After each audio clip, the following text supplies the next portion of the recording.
Halo, selamat malam. Halo Ibu, selamat malam. Oke, ini Mbak Yaya yang kemarin sempat ketemu Ibu ya? Yang kemarin juga sempat bilang kalau Mbak Yaya itu mau ada keperluan lah sama Ibu gitu ya? Ya betul sekali, yang kemarin saya sore menjelang maghrib. Iya ya, oke baiklah. Ini tadi Mbak Yaya habis dari mana ya kalau boleh tahu? Saya dari kos, Bu. Dari kos. Dari kos. Ya. Sendirian kesini atau sama teman? Sendirian. Sendirian. Gimana hari-harinya Mbak Yaya? Apakah so fun atau Hari-hari saya, sebaliknya? ya alhamdulillah hari-hari saya funny, dan tapi udah agak sedikit ini tidak enak. Tidak enak kenapa itu? Tapi sehat kan? Alhamdulillah. Kalau boleh tahu tidak enak kenapa itu? Karena banyak tugas. Oh banyak tugas. Oke. Oke, sebelumnya apa ya, kayak keperluan Mbak Yaya untuk bertemu Ibu ini apa? Kalau boleh tahu ya, harusnya saya harus tahu sih. Ini Bu, saya mau cerita, saya mau konseling ke Ibu karena saya akhir-akhir ini sering banget muncul rasa cemas. Oke, dan Mbak Yaya menemui Ibu ini karena ada keperluan, yaitu keperluannya Mbak Yaya ingin konseling gitu ya. Sebelumnya apa Mbak Yaya sudah pernah konseling ya? Sudah ya. Beberapa kali. Sudah beberapa kali itu kalau boleh tahu? 2 kali ini? Ya, 2 kali ini. Oh berarti sama Ibu hari ini tuh bukan konseling yang pertama ya? Iya. Oke. Mbak Yaya masih ingat gak apa itu konseling? Jelas nggak ingat. Jelas nggak ingat. Oke. Di sini Ibu akan menjelaskan apa itu konseling. Perlu diketahui bahwasannya konseling ini ialah proses pemberian layanan, proses pemberian bantuan kepada konseli dari Ibu selaku konselor kepada konseli yaitu Mbak Yaya untuk membantu mengentaskan permasalahan yang sedang dialami oleh Mbak Yaya. Baik, seperti itu. Dan perlu diketahui juga Ibu di sini sebagai konselor, di mana konselor ini hanya sebagai fasilitator yang nantinya membantu Mbak Yaya untuk mengentaskan permasalahan yang sedang dihadapi Mbak Yaya. Dan Mbak Yaya di sini sebagai konseli yang mempunyai masalah tersebut, yang sedang menghadapi masalah. Nanti Mbak Yaya bisa cerita ke Ibu apa masalah Mbak Yaya. Seperti itu. Apa Mbak Yaya masih ingat kalau di dalam proses konseling itu ada beberapa asas? Ya jelas saya nggak ingat. Oke, jadi di dalam proses konseling ini itu ada beberapa asas. Ada asas keterbukaan, ada asas kesukarelaan, dan ada asas kerahasiaan. Dimana asas keterbukaan ini dan asas kesukarelaan ini Mbak Yaya sebagai konseli diminta untuk terbuka menceritakan permasalahan yang sedang dihadapi oleh Mbak Yaya, dan Mbak Yaya diminta untuk sukarela menceritakan masalah yang sedang dihadapi oleh Mbak Yaya. Baik. Oke, selanjutnya yaitu ada asas kerahasiaan. Di mana asas kerahasiaan ini Mbak Yaya di asas kerahasiaan ini itu Mbak Yaya jamin rahasia Mbak Yaya itu gak akan terbongkar, karena permasalahan Mbak Yaya yang tahu hanya saya selaku konselor Mbak Yaya, dan hanya Mbak Yaya sendiri yang mempunyai masalah tersebut. Dan gak usah takut kalau masalah Mbak Yaya akan terbongkar, karena kita juga melakukan proses konseling ini juga harus profesional, harus sesuai dengan kode etik konseling seperti itu. Apa bisa dipahami nggak? Bisa. Oke.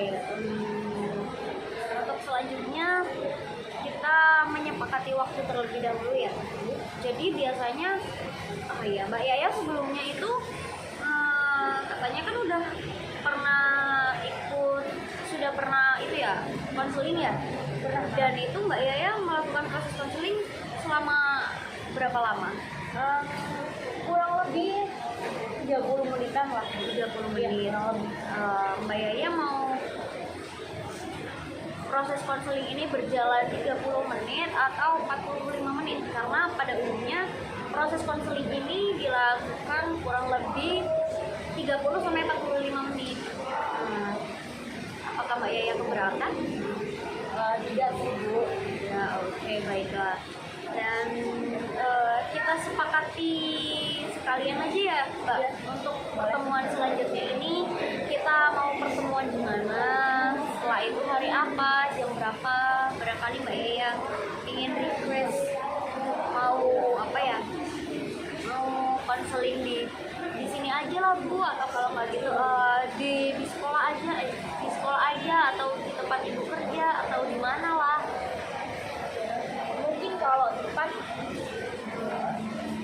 bisa ganti ya Bu. Cuman kalau jam dan waktunya dan harinya mungkin sama aja. Oke, kalau boleh Ibu tahu, Mbak Yaya mau tempatnya di mana untuk pertemuan selanjutnya?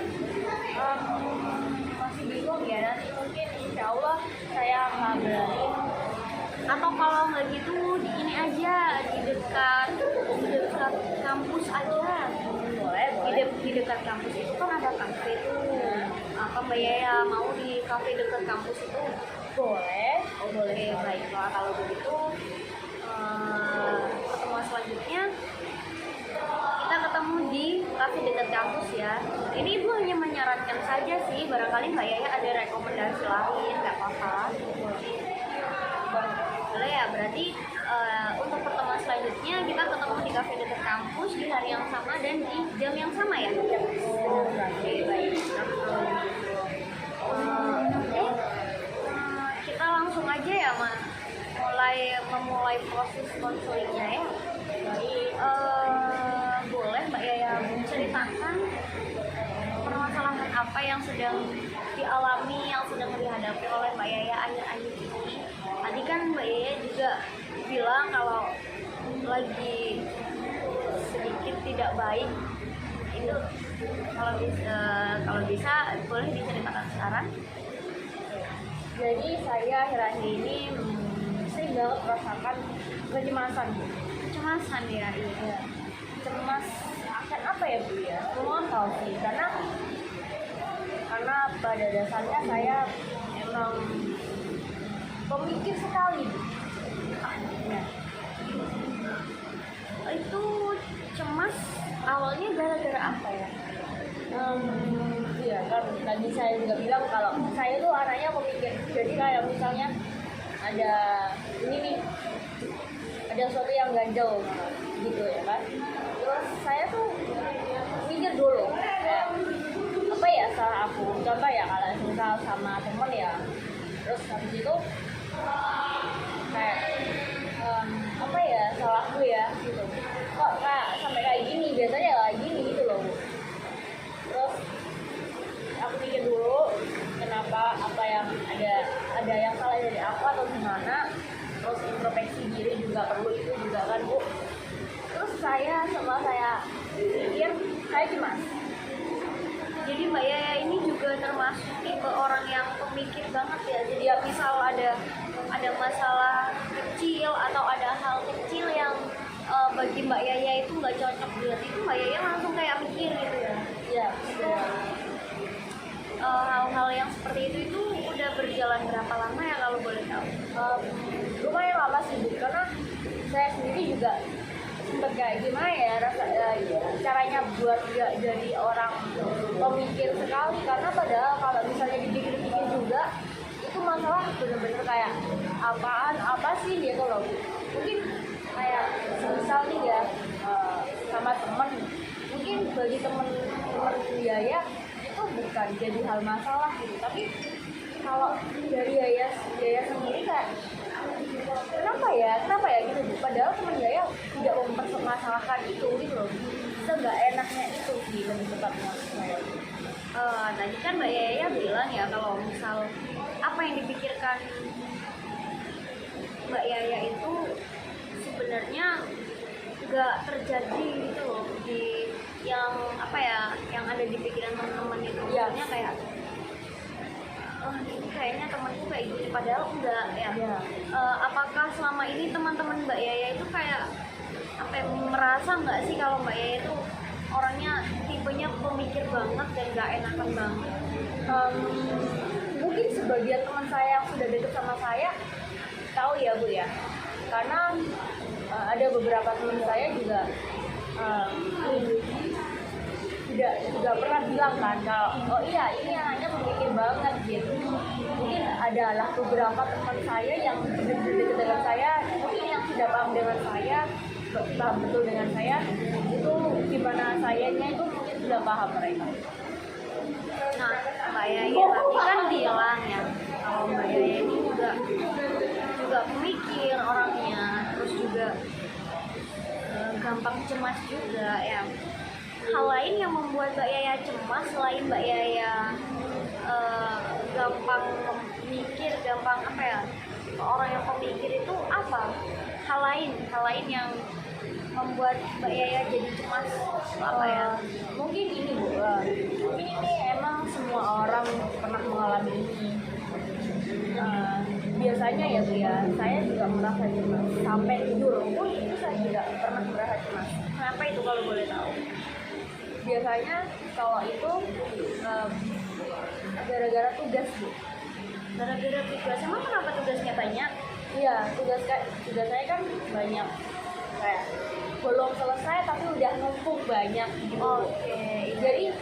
Jadi tuh saya tuh begini, bukan bingung sih, lebih tepatnya kayak saya juga basicnya pemalas ya Bu ya. Jadi mau ngerjain tugas itu pasti mepet deadline gitu ya. Anak sekarang kan kalau ngerjain tugas kalau nggak mepet deadline itu kayak kurang, nggak ada gregetnya ya gitu. kurang.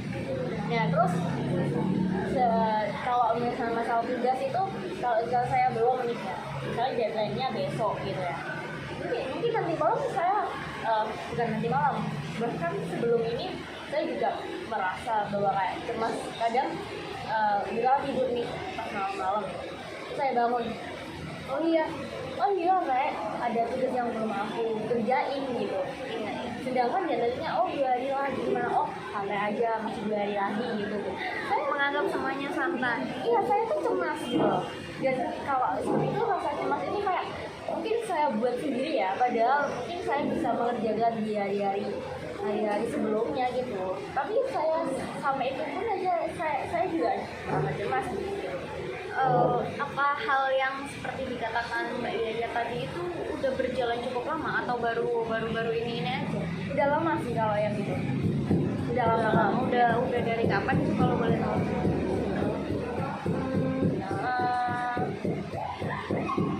Udah dari lama sih Bu, kayak sekitar ya pas banyak tugas itu.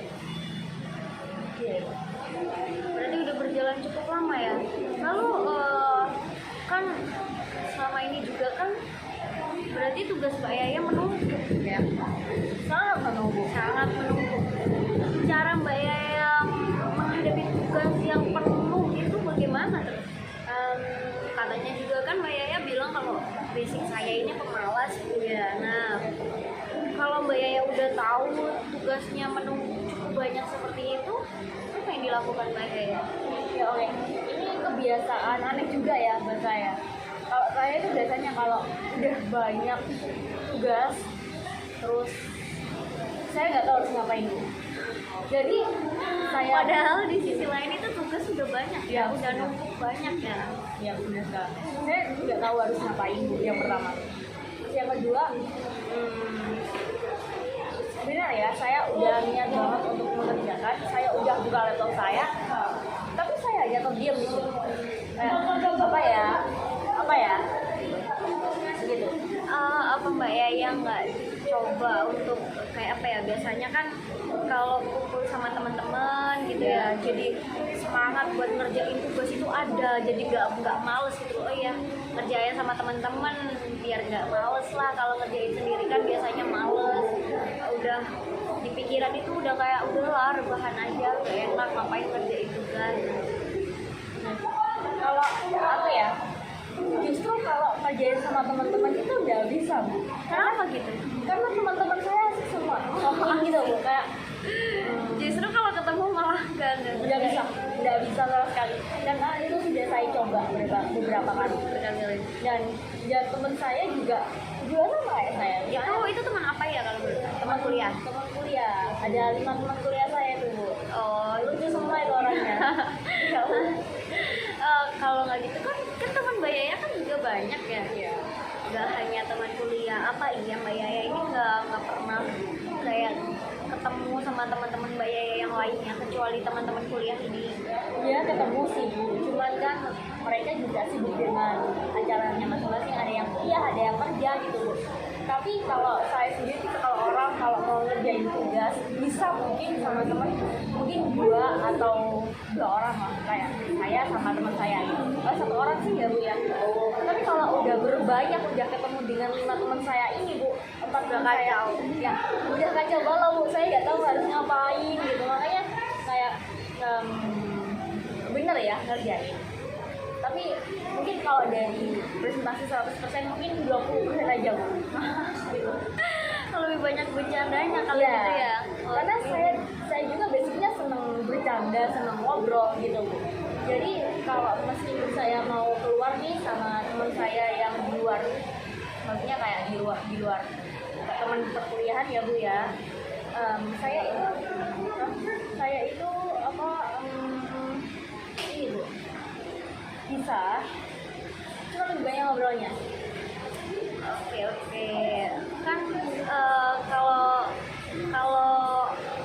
zaman sekarang itu kan biasanya anak-anak kuliahan ini kan ada yang kalau nggak ditemenin cowoknya itu nggak bisa gitu. Apa Mbak Yaya nggak mencoba untuk punya pacar nggak sih Mbak? Kalau boleh tahu mohon maaf ya. Punya. Nah, apa Mbak Yaya nggak mencoba untuk apa ya kayak mengerjakan tugas yang ada itu dengan bertemu dengan pacarnya Mbak Yaya? Biasanya kan anak zaman sekarang kalau ketemu pacarnya itu semangatnya tuh makin wah gitu lah. Udah pernah saya coba Bu. Lalu hasilnya Makin gak garu-garan, makin pusing saya Bu. ternyata sama aja ya. Karena gini Bu, kesalahannya dari awal. Saya minta bantuin, terus saya bilang seperti ini, oke. Bener dia bantuin, tapi dia bantuinnya dengan cara disambi dengan bermain Mobile Legends. Makanya saya nggak lagi gitu. Oke, berarti sama aja ya, malah yang ada makin pusing ya. Makin pusing dan pengen marah depannya kan. Apa sih kamu lihat dia sih bantuin, tapi ya Malah akhirnya juga ya udah ngerjain sendiri gitu ya. ya walaupun dibantu sedikit gitu. Dibantu sedikit ya, setidaknya terbantu sedikit lah ya.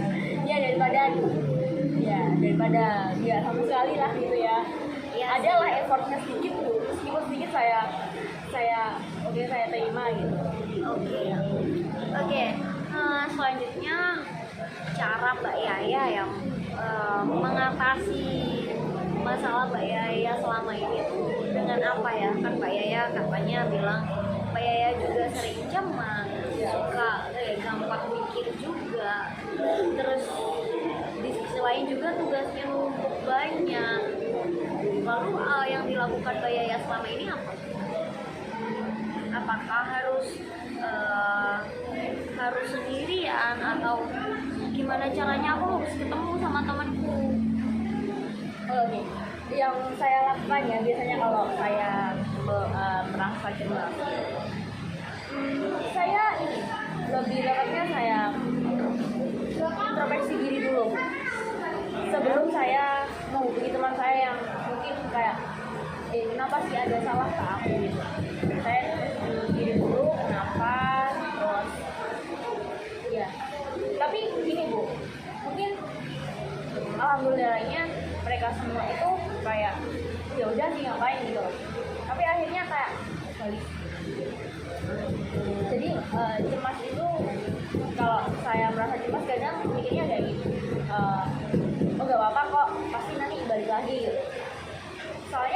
apa yang saya rasakan itu nggak sekali dua kali gitu.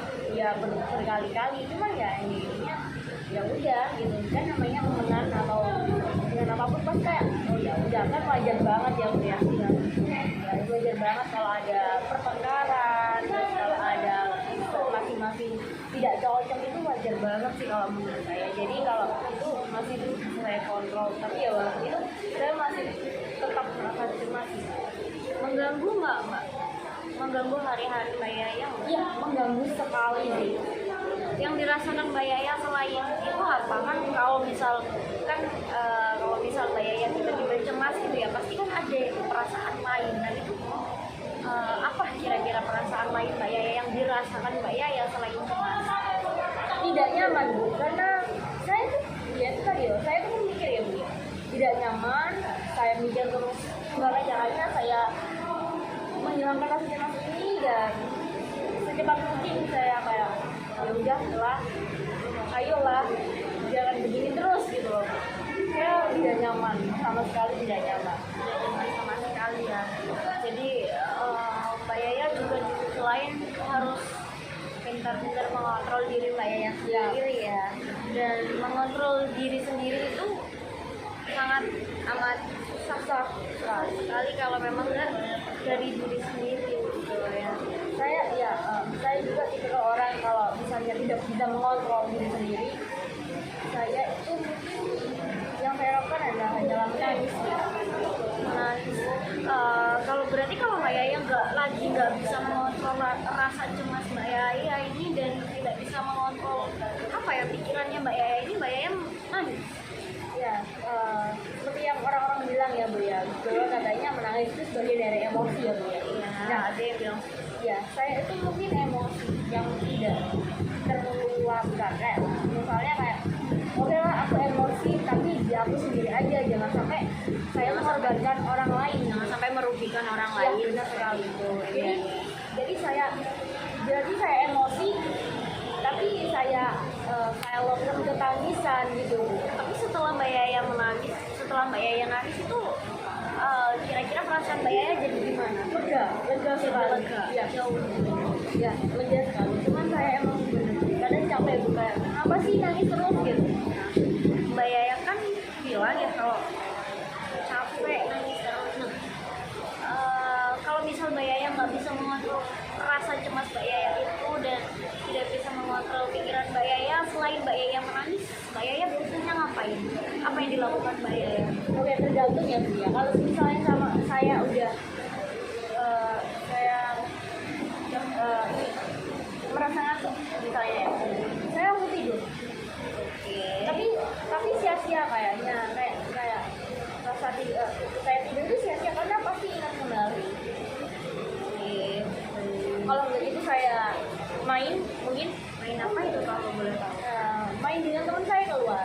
Oh, main keluar gitu, sepedaan. Nongkrong sih Bu, kayak misalkan saya kan anaknya juga udah gampang banget cerita ya Bu ya. Jadi mungkin kalau keluar sama teman saya yang dibahas itu bukan permasalahan saya, melainkan mungkin omongan-omongan yang lainnya gitu, out of the topic sih lebih tepatnya. Karena saya juga udah gampang banget cerita ke orang lain yang mungkin kayak saya merasa kayak ya ngapain, nggak usah. Saya lebih ke menjaga aja Bu. Jadi Lebih membatasi diri ya. Jadi pas saya kalau keluar itu yang diomong itu out of the topic, jadi bukan Biar nggak terlalu kepikiran terus. iya benar. Tujuan saya itu untuk menghilangkan rasa cemas itu tadi dengan cara saya main sama teman saya cerita, mungkin teman saya cerita ke saya kayak oh iya akhir-akhir aku gini. Jadi selain Mbak Yaya menangis itu Mbak Yaya lebih milih keluar nongkrong gitu ya. Benar. Biar rasa cemas itu tadi nggak muncul terus-terusan, dan kalau nangis terus dia juga capek gitu ya. Tidak apa, saya juga mengerti apa yang dirasakan Mbak Yaya.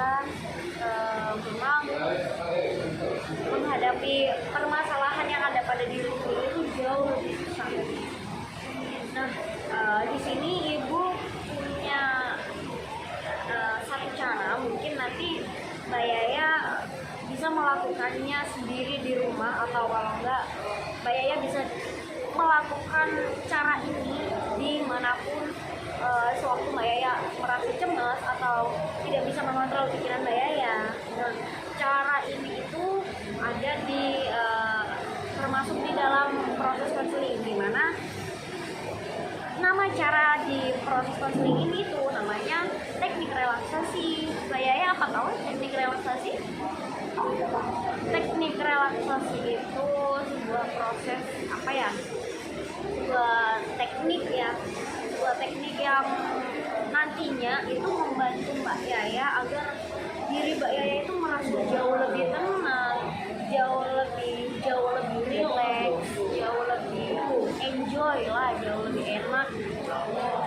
Jadi nanti kalau misal Mbak Yaya sedang cemas atau pikirannya sedang apa itu Mbak Yaya bisa melakukan teknik relaksasi.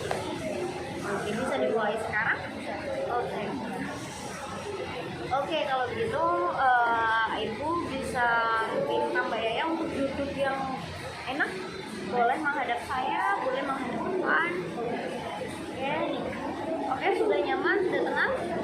Oke, Ibu boleh minta Mbak Yaya untuk menutup matanya. Oke, silakan ditutup matanya terlebih dahulu.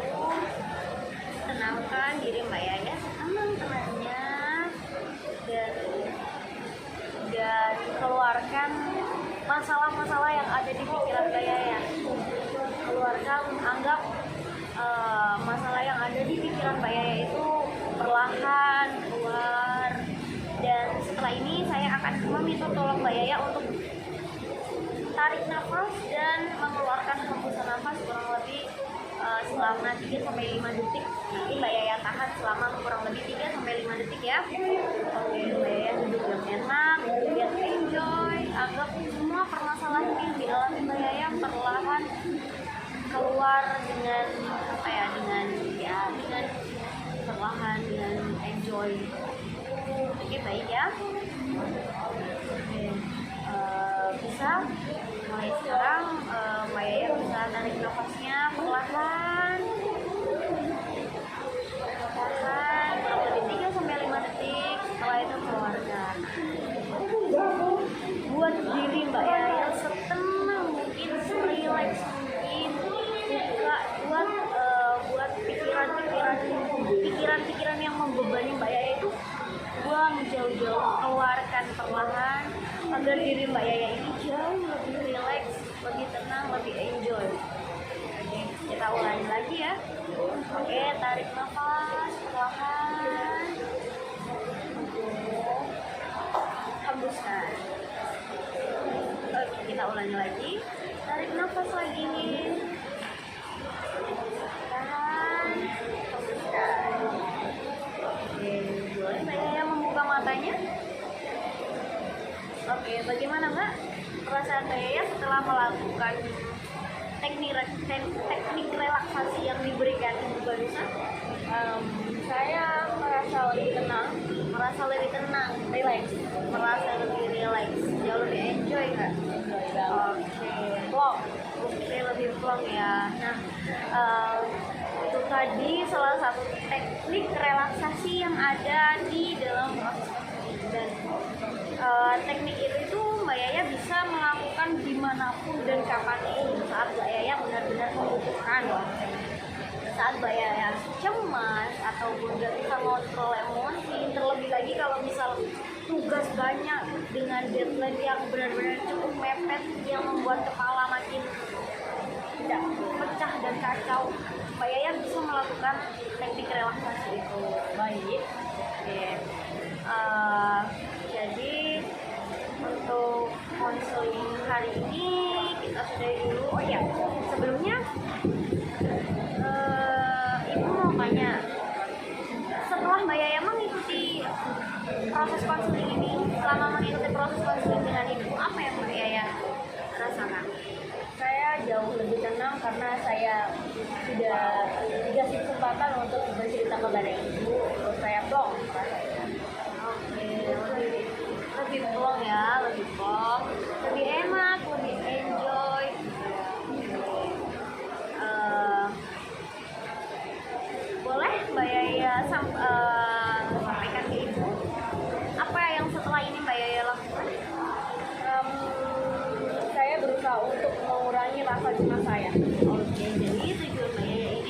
rasa cemas.